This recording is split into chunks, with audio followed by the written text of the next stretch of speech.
शुभ सकाळ फॅमिली. तर माहेरचा तिसरा दिवस आहे. तर बाबांचं दर्शन घेऊन मी निघाली माझ्या परत कामावर.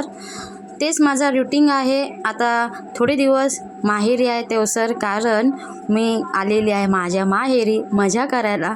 सो मी ते सगळं विचार करते, आनंद काहीतरी खूप काही आहे माझ्या मनात, पण आता काय सांगू तुम्हाला.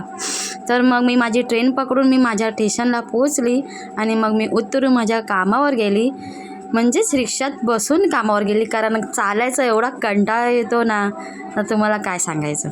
तर मी रिक्षा पकडून मी निघाली माझ्या कामावर. नंतर मग मी कामावर पोचली. मग संध्याकाळ झाली, मी कुठेतरी जात होती, लवकर निघाली होती, डॉक्टरकडे जायचं होतं मला. सो मग मी पोचली माझ्या डॉक्टरकडे. तर मी नंतर डॉक्टरकडे जाऊन मी परत बसली रिक्षात, कारण परत मी घरी जाणार होते माहेरीच. नंतर मग ट्रेन आली, ट्रेन पकडून पोचली परत माझ्या ठिकाणी. मग मी पोचली थोड्या वेळातच बिल्डिंगच्या खाली. आणि आता भेटूया पुढच्या ब्लॉगमध्ये माहेरचं सुख.